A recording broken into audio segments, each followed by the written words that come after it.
You go way beyond the boundaries of heterosexuality.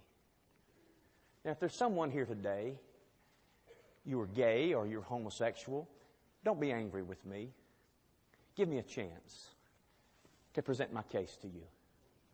Hear Jesus talking to you through a loud preacher. Don't judge Jesus by the preacher. Don't mistake the voice of God for my voice. Listen, because He loves you and has compelled me to place this on the table in front of you, so you can properly weigh it out and see the danger of trifling with your soul. Because man is never satisfied. Once you tear this boundary down, you want to go to the next boundary. And once the void is not filled with heterosexual relationships, the Bible says something vile takes place. Women start turning to women.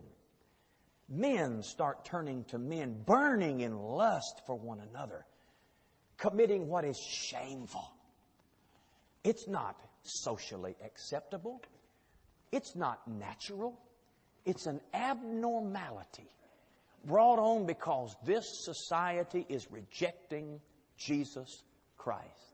Hear me. Not only should you study the Scriptures, you should study history and see that the last stage of any nation, before it falls, is when it accepts publicly homosexual activity. You hear what I'm telling you this morning? It is true in every empire that has stood. It is true today.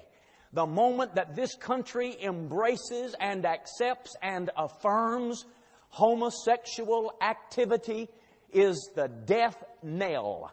And we are finished as a nation. Do you really believe that, preacher? I believe it so much that my heart is thumping in my chest and the blood coursing through my veins and there's fire in my bones. I believe it so strongly that I'm standing here today and I'm proclaiming it with all the energy I have. We cannot allow social pressure and legislatures and even the comments of friends at work to deter us from the everlasting gospel. This is not outdated. This is not obsolete. This does not change with society. The Lord has never approved of it.